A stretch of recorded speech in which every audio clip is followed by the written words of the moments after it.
মাঝখানে রয়েছে গার্ডরেল, একদিকে তৃণমূলপন্থী বিএলওরা তারা যেমন রাস্তায় বসে পড়েছেন, হাততালি দিচ্ছেন, স্লোগান দিচ্ছেন, আর অন্যদিকে বিজেপির কর্মী সমর্থকরা তারাও কিন্তু এবার একেবারে স্ট্র্যান্ড রোডে নতুন সিইও দপ্তরের বাইরে বসে পড়লেন।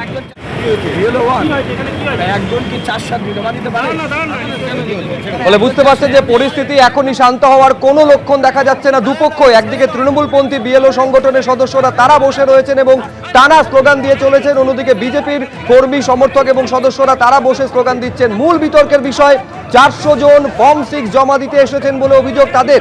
তৃণমূলপন্থী বিএলওরা হাতে নাতে ধরে ফেলেছেন বলে অভিযোগ দাবি করছেন তারা। আমি এই মুহূর্তের ছবিটা জানবো সরাসরি হিন্দোল দে আমাদের সঙ্গে রয়েছেন।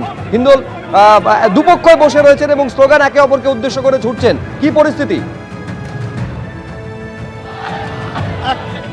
একেবারে শুভজিৎ, পরিস্থিতি কিন্তু এখনো পর্যন্ত উত্তপ্তই রয়েছে এবং এই পরিস্থিতির সূত্রপাত যেটা তৃণমূলপন্থী বিএলও সংগঠন তারা যেটা স্পষ্টত অভিযোগ করছেন যে একজন ব্যক্তি যিনি পূর্ব মেদিনীপুর থেকে এসেছিলেন তিনি একাই 400টা ফর্ম 6 জমা দিয়েছেন, তেমনটাই তারা হাতে নাতে ধরেছেন, তেমনটা অভিযোগ করা হচ্ছে এবং সেই ব্যক্তিকে রীতিমতো টানা হেঁচড়া করা হয়। পুলিশ কোনো ক্রমে তাকে উদ্ধার করে পাঠিয়ে দেয় এবং তার পরবর্তী ক্ষেত্রে বিজেপির যারা রয়েছেন তারা কিন্তু চলে আসেন এই খবর পাওয়ার পর।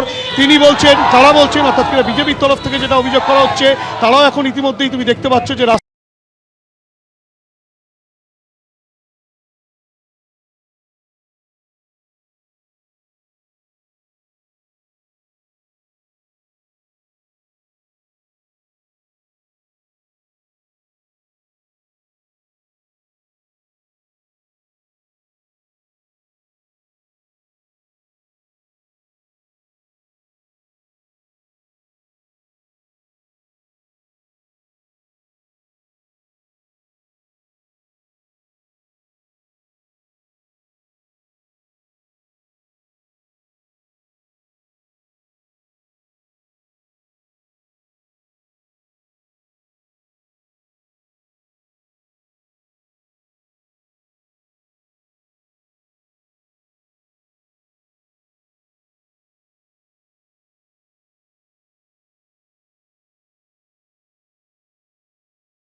এবিপি আনন্দ, এগিয়ে থাকে, এগিয়ে রাখে।